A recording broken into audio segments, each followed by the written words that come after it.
எல்லாருக்கும் happy Christmas. இந்த Christmas எல்லாம் ரொம்ப சூப்பராக செலிப்ரேட் பண்ணியிருப்பீங்க நம்புகிறேன். நேற்று மார்கழி சஷ்டியும் கூட, அதை பற்றின விலாக் தான் இது. பார்க்கலாங்களா?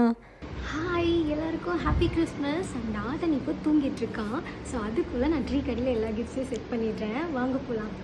ஸோ நான் மார்னிங்கே இருந்து மற்ற எல்லா வேலையும் முடிச்சிட்டேன். ஸோ வீடு க்ளீன் பண்ணுறது, சுத்தப்படுத்துறது எல்லாமே. ஸோ ஆதன் எழுந்துக்கிறதுக்கு முன்னாடி இந்த கிஃப்ட்ஸ் எல்லாம் செட் பண்ணி வச்சுட்டு வெயிட் பண்ணிட்டு இருந்தேன். ஸோ அவர் வந்ததுக்கப்புறம் எல்லாத்தையும் எக்ஸ்ப்ளோர் பண்ணி பார்த்துட்டு இருந்தார். ஆக்சுவலி கிறிஸ்மஸ்க்கு முன்னாடி நான் ஈவினிங்கே அவனை கூட்டிகிட்டு போயிட்டு அவன் எந்தெந்த பொருள்லாம் வந்து செலக்ட் பண்ணுறான்னு பார்த்துட்டு அதுலேருந்து ஸ்பெசிஃபிக்காக 4 பொருள் தான் செலக்ட் பண்ணி நாங்கள் கிஃப்ட் பண்ணோம். ஸோ நேற்று லஞ்சுக்கு வந்துட்டு white rice, sambar, cauliflower peas masala தான் பண்ணியிருந்தேன். அந்த யூஸ்வலி நான் வந்து பொங்கலுக்கும் நியூ இயர்க்கும் தான் வந்து கலர் கொடுத்து கோலம் போடுவேன்.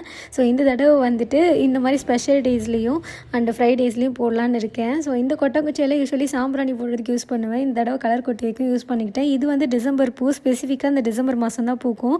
சீசனல் பூ தான் இது.